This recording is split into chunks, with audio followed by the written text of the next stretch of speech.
कर रही हैं हमारी रेडियो सखी सुभाषिनी। लैंगिक समानता एक महत्वपूर्ण मुद्दा है जो समाज के विकास और प्रगति के लिए आवश्यक है। हमें लैंगिक समानता को बढ़ावा देने के लिए मिलकर काम करना चाहिए और सुनिश्चित करना चाहिए कि सभी व्यक्ति को समान अधिकार और अवसर मिले। लैंगिक समानता समाज के लिए बहुत ही ज़रूरी है और इसका समाज में बहुत महत्व है। तो इसी विषय पर आज हम विस्तार से बातचीत करेंगे। आज हमारे साथ हैं सुनीता त्रिपाठी जो कि एक समाज शास्त्र की शिक्षिका है। सुनीता जी, बहुत बहुत स्वागत है आपका हमारे कार्यक्रम में। नमस्कार मैम।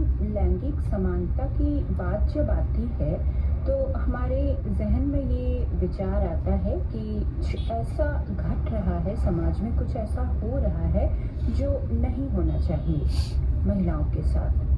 तो इसके बारे में आपका क्या कहना है? बाहर लीजिए तो बाहर कर लेगा। हाँ ये सब पार कर लेगा। बाहर लीजिए पहचान है, बायोलॉजिकल पहचान है, स्त्री है या पुरुष।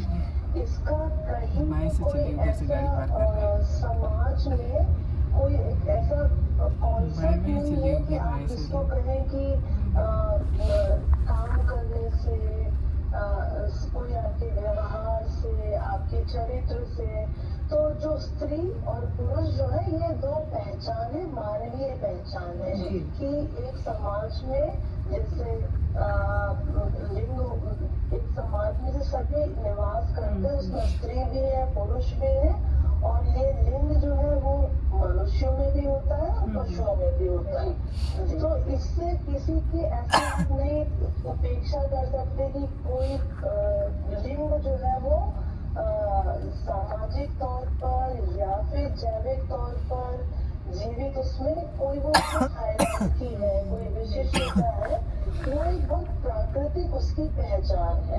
तो बस ये है कि आप पेड़ पौधों में नहीं ढूंढ सकते, लेकिन जितने भी आप इसमें जलचर है या पशुचर है उसमें, और मानव, वैसे तो हम सभी जिसको कह सकते हैं कि एक मानव समुदाय को एक समाज बनाता है, तो इसमें लिंग जो है अपनी कोई विशेष भूमिका नहीं रखता, सिर्फ एक पहचान है कि ये स्त्री है या ये। जी बिल्कुल।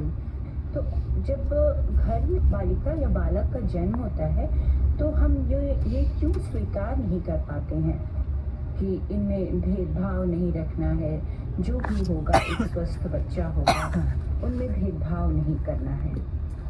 आप समाज शास्त्र की शिक्षिका हैं, समाज से आपका सरोकार है, आप इस दृष्टिकोण से आप क्या कहना चाहेंगे? बड़ा जीवंत आपने प्रश्न पूछा है कि जब हम एक समाज में होते हैं तो समाज के कुछ अपने सांस्कृतिक, धार्मिक और सामाजिक व्यवहार रीतियां होती हैं, और वो उसको सीखने की प्रक्रिया के माध्यम से, जिसको हमारे विषय में समाजीकरण कहते हैं, सीखने की प्रक्रिया में हम उसको आंतरिकरण करते हैं, हम उस तरह से व्यवहार करना सीखते हैं। लेकिन दुर्भाग्यवश किन्हीं कारणों से हमारे समाज में एक ऐसा संस्करण बना स्त्री और पुरुष के नाम कोई दिक्कत नहीं। बाहर लीजिए परिभाषित कर दिया गया कि स्त्री है तो वो इसी तरह का कार्य करेगी, उसकी संरचना ऐसी होगी, उसके कर्तव्य इस तरह से होंगे, और पुरुष है तो उसके लिए अलग कर्तव्यों की बात की गई। तो जब हम कर्तव्यों को देखते हैं तो स्त्री को द्वितीय रखा गया क्योंकि उसको साधन माना गया, पुरुष को उसके सापेक्ष ज्यादा अधिकार दिए गए, जबकि प्रकृति में प्राकृतिक रूप से दोनों एक समान है। तो जब इस तरह से हमारा समाज या हमारी समाज की पीढ़ियां, जनरेशन या मनुष्य जब ये सीखता है उन व्यवहारों से कि नहीं भला पुरुष है तो वो सबल है और स्त्री है तो निर्बल है, तो ये चीज उसके दिमाग में बसता है, उसकी चेतना का एक वो अंग बनता, और धीरे धीरे चेतना का अंग बनते बनते उसका जो देखने का नजरिया है, जो दृष्टिकोण है, वो उसी तरह से बायस्ड या पक्षपातपूर्ण हो जाता है। और कभी इन्हीं कारणों से धीरे धीरे उसके लिए ये सहज स्वीकार करना मुश्किल होता है कि दोनों में समानता है। तो ये एक बहुत बड़ा कारण है कि हमें समाज बताता है कि वो से तो वो कुछ अलग है। प्रकृति ने दोनों को समान बनाया है। और शायद यही वजह है कि जब हम समाज में स्त्री और पुरुष को चलिए आप ही चलाइए अभी। थोड़ा सा डर हट गया है जैसे हमको तो लग रहा है। धीरे धीरे जो एक प्राकृतिक पुरुष होता है या प्राकृतिक स्त्री होती है वो समाज नहीं कोई डर नहीं है इसमें, क्या कि आज उतना गाड़ी भी नहीं चल रहा है ना, आराम से धीरे धीरे चलिएगा ना, आदमी को पता चल जाएगा कि हाँ बहुत ही अच्छी बात सीख कही रहा है। आपने कि प्रकृति सिर्फ निर्धारित करता है, लेकिन ये समाज हमें बताता है कि ये स्त्री है तो उसे ऐसा करो, ये पुरुष है तो उसके लिए अलग काम है, वो ये काम कर सकता है, स्त्री है तो ये अलग काम कर सकती है। मैम, समय अब बदला है, आर्थिक रूप से भी महिलाएं अब मजबूत हो रही हैं। अभिभावक भी ये चाह रहे हैं कि जो उनकी बेटियां हैं वो पढ़े लिखे और एक मुकाम हासिल करे।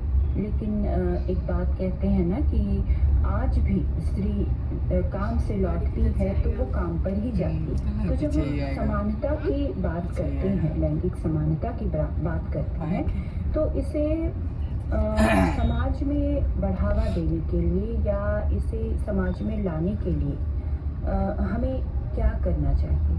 पहली बात तो आज के समय में जब हम आधुनिक हो चुके हैं, है ना।